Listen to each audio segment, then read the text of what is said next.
Hi guys, Yu-Gi-Oh! Right here, and I'm here with another little top 5 discussion thing that I've been doing recently. And this one is 5 ways to tell if you or any of your friends are Yu-Gi-Oh! Scrubs. So yeah, I'm forever saying I'm a scrub because, or to fair, I do some of these things, but mainly just because I know I'm just terrible at the game. So yeah. Anyway. Yeah, I got my iPod again, just so I've got my notes. Yeah, number 1 is just net decking, and basically not changing anything. Like basically going, oh, this deck won that. I want to make it exactly how they make it, and then they still lose because they're just terrible. Yeah, that's my first one, really. And then number 2 is just making an excessive amount of mistakes, even after others have told them that they're mistakes and that they shouldn't be doing them, and they shouldn't be making these mistakes. And the person even says, "Oh yeah, I know, I did it on purpose." It's like, no, you're just being stupid, and you should learn to play the game better. Yeah. Number 3 is basically they just tend to think that they're really hot shit, and they just go. And they tend to say things like, "This card is good," with no reasoning behind it, or you shouldn't run one of that card. You should run 3 of it, or why are you only running 2? You should run 3. Now, yes, with things like Upstart Goblin before it was limited, why would you not run 3? It basically just makes your deck 37 cards rather than 40. But yeah, when it is literally just down to personal preference, yeah, why?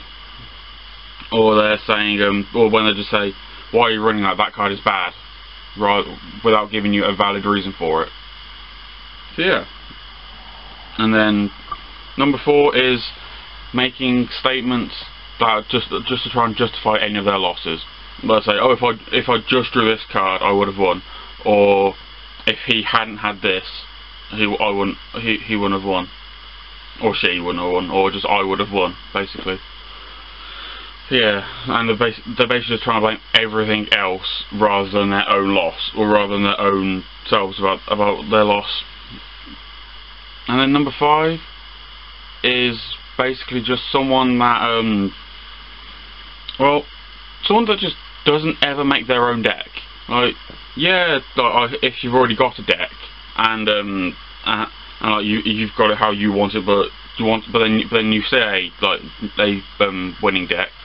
Yeah, you can like try it out, then modify it how you play it. But if like you're someone that will literally just build a deck identical to the one that won, and then lose with it and then call it shit, and then you just basically drop it and go for the next best thing.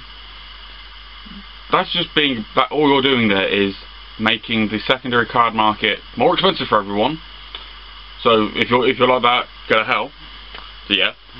There's also, and it's basically just really, you're not being able to fully enjoy the game and learn how any deck works properly, because if say like you go to your local tournament with a deck that because then you think it's the best deck, yet you haven't really had time to actually fully learn the deck, of course you're gonna lose.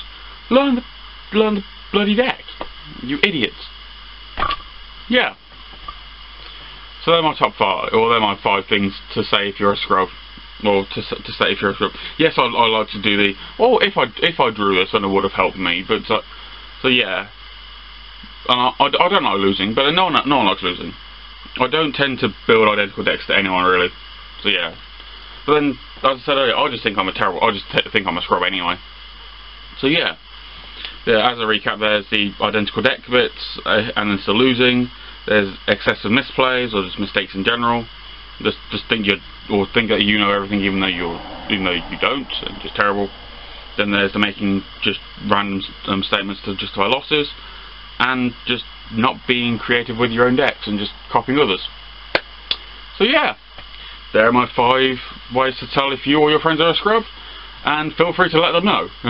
Bye.